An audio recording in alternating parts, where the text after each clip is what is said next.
What's up, YouTube? It's your favorite broker and host, Wayne Chappelle, and I'm back at you with another video today. This is going to be a little mini series of videos that I'm going to be shooting out today. Like I mentioned in my previous videos before, I've been playing a little bit of catch up. I had to drop off of YouTube for a little bit to take care of some training that I had to do as far as getting my instructor's license. But now that I got that out of the way, I'm full speed ahead in making these YouTube videos. But today's video, I am going to title this one, Got a Buyer, Now What, right? And the reason that I'm giving this video this title is because training and mentoring and coaching new agents that are coming into the business, they're, acquiring their first clients and coming across their first customers in relation to purchasing real estate. And they go out there and do all this prospecting, and then they finally catch a lead that is a potential buyer that they're going to convert into a client. So that's what I want to kind of go over, right? So when you think about a buyer, and as a real estate agent, as a real estate professional, and you're working with a buyer, a lot of people want to just jump right into their financing, right? What type of loan can they qualify for? What type of home can they get, right?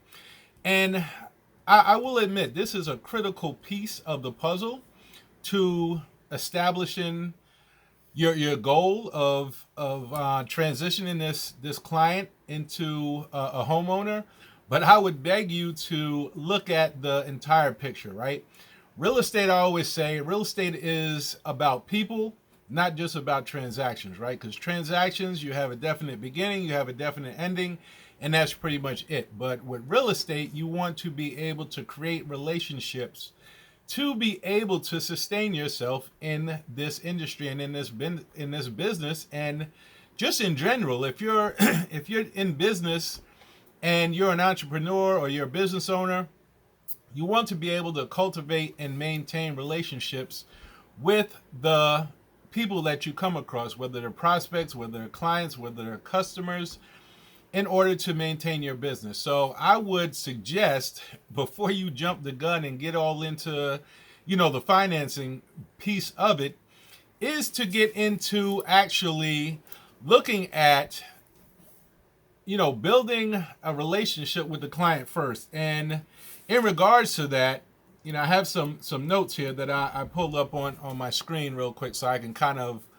go along here. But traditionally, what you want to do, as you're building, a profile of your customer, your prospect. At this point, I'm just going to say this person is your customer. You're about to transition them into becoming your client because they've already shown interest and they have come to you. They're sitting down with you in your initial consultation. And typically you're going to do this for about 30 minutes or so to get yourself acquainted with the individual that you're going to be doing business with, that's going to become your client, and also for them to get acquainted with you and what value you provide and that you're going to bring into the transaction. So you want to build up a personal profile where you want to basically ask questions, right? You're probing, asking questions. You're looking at the whole picture of your client in regards to, you want to find out if they're married, do they have kids, are they single, find out a little bit of profile on them so that you can start understanding their needs and be able to service them better. And, a critical piece of that is finding out their motivation, right? You want to find out what is motivating this person. It could be an individual, could be a couple, could be, whoever it is that's sitting in front of you that you're about to engage in an agency relationship with. You want to find out what their motivation is, right? If they're just out window shopping, their motivation is not strong that they're going to close on a property anytime soon. But, if they need to move into, let's say, for example, they're a first-time home buyer, their lease is about to expire in 90 days, 60 days, 30 days, and they need to transition. They're looking into, purchasing their first home, and they need to be out of where they currently live by the time that lease expires. So that's pretty good motivation right there. Whether it be 30 days, 60 days, or 90 days, they could be, advanced, prospects looking out 6 months or so. But you want to find out what their motivation is, because that is going to, number one, once you find out what their motivation is, you can use that motivation, that knowledge that you have from what their motivation is, to kind of steer the relationship in a direction. And I'm not saying steering as in steering them in what properties or what neighborhood to buy. I'm talking about as far as being able to direct the relationship that you're going to build, because once this client acknowledges to you what their motivation is, you'll have a better understanding and have a better ability to keep them on track. And a lot of times, going through real estate, going through the process, it can be very stressful, especially for first-time home buyers. So you want to be able to reel them back in with whatever their motivation was to get them, to this point where you are, sitting down with them today.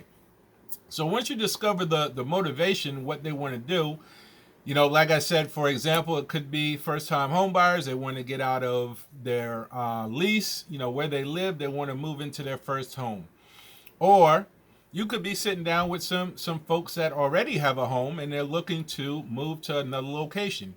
And typically with this, they have a young couple, let's say, that started out, they bought their first home, and now, they're, growing their family, and now they need more space. And now they're looking to, basically move up in property size and possibly, into a better school district. So what is their motivation? These are things that you need to find out in your initial consultation with them, so that you can provide value, so that you can provide a better service to your client once they, sign and create this agency relationship with you.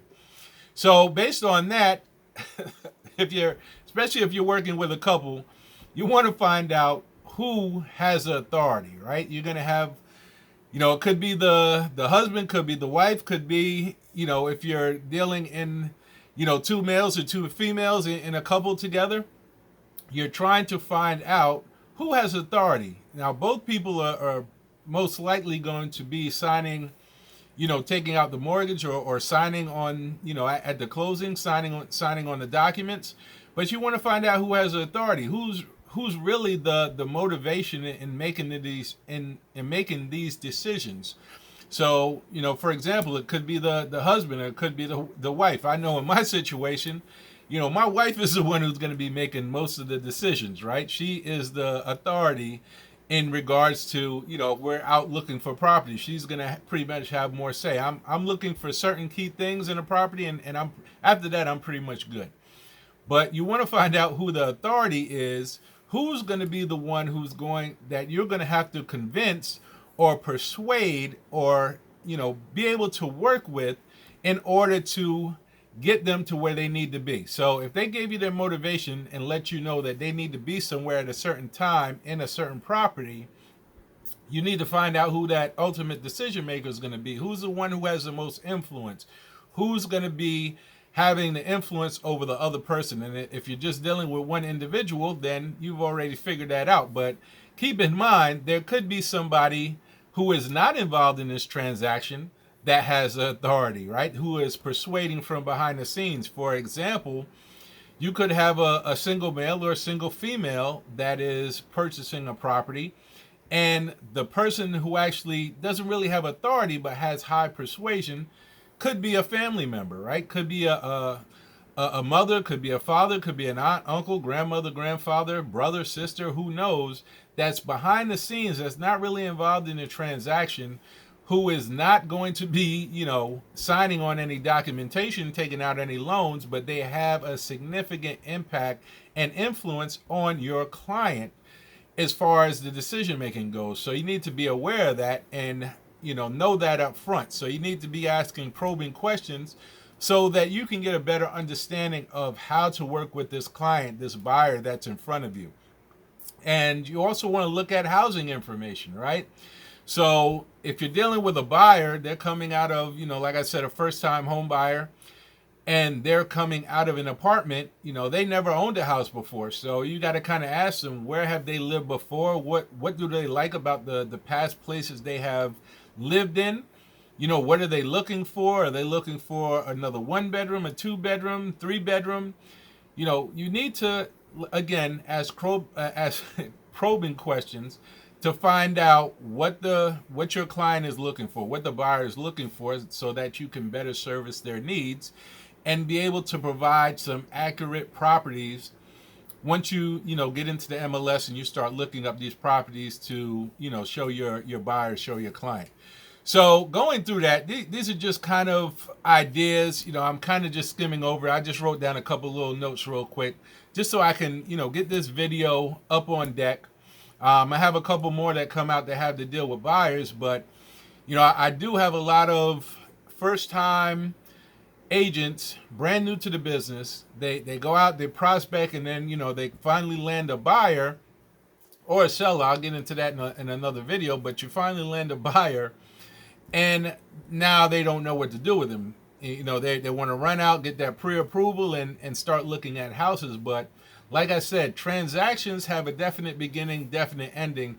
You want to be able to create a relationship, number one, with this individual, with the individuals, with the buyer or buyers that you're working with that are becoming now your clients, because you want to be able to service them not just in this transaction, in other transactions. And you want them to ultimately be able to refer you business, because people are not buying houses every day, right? But you're in business every day. So ultimately, you want to be able to understand your buyer or buyers and be able to service them in a way that brings value, that is unique from what other agents in your marketplace, in your area are doing.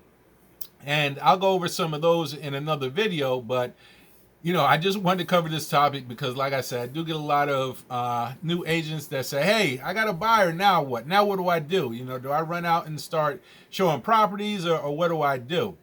And I just wanted to, again, just drop this video real quick.